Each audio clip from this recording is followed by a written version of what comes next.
Welcome back, and hello if you are new. We're on week 2 of being basically stuck indoors, so I thought why not update you guys with another review. So as we move further and further into the forward-thinking mind of melding genres, it becomes increasingly difficult to find the likes of a Sunbather or a Nia Blaviscaris, for example.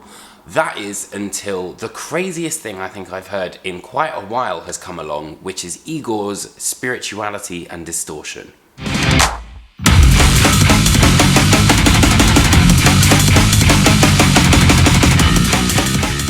Much of Spirituality and Distortion relies on the idea of contrast, and believe me when I say you'll really need to be open-minded for this one. Spirituality and Distortion is very much an interpretation of the multiple colours of life, and it's here that we see, the different genres and musical styles all come together. It's not necessarily the easiest journey to follow, but you have to credit Wooten, which is Igorr's kind of mastermind behind it all, that it really does make for a very unique sound. Where metal is concerned, it's either quite dominating groovy sections or furious black metal style blast beats.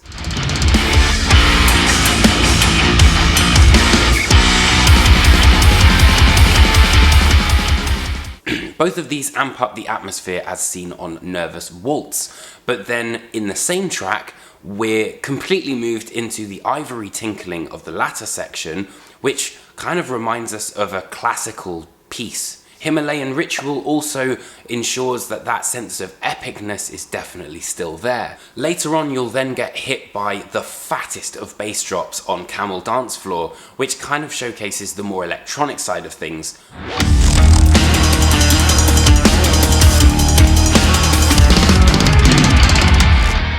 But then in the same track, there's also the more natural side of things, which is this Victor Wooten style slap bass.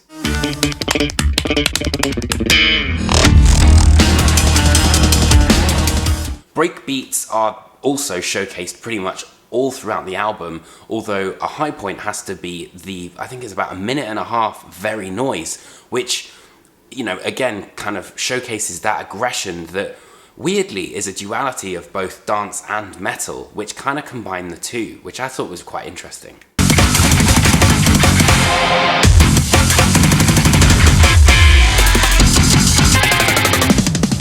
Though perhaps the weirdest of contrasts comes in the form of the towering death metal monolith that is George Corpsegrinder Fisher of Cannibal Corpse screaming over an 8-bit section on Parpaing.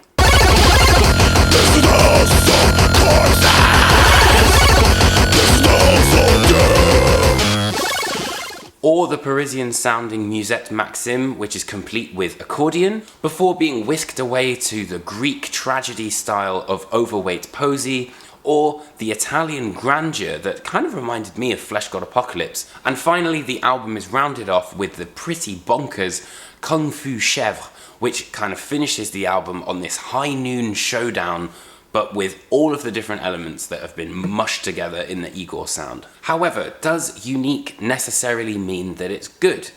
There are moments on the album where the kind of eclectic musical nature really does shine through with some genius sections. However, due to the kind of really crazy schizophrenic changes, it can make for quite a hard pill to swallow. And despite these being, very interesting musical ideas, do they necessarily translate as songs? Not quite as well as you might have imagined. Spirituality and Distortion is definitely worth a look in, if only for you to experience this madness yourself. But for me, I can't quite see myself returning to this album very much beyond the initial kind of impact.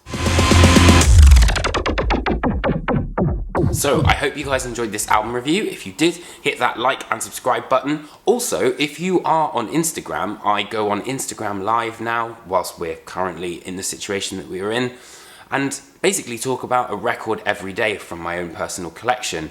And also have a little bit of a Q&A and things like that. But it would be great if you enjoy my videos, come out, hang out, ask me a question, let's chat. It'd be really cool to hang. I think it's really important, particularly in these times that we're in. And I will see you guys very soon for another album review. Take care.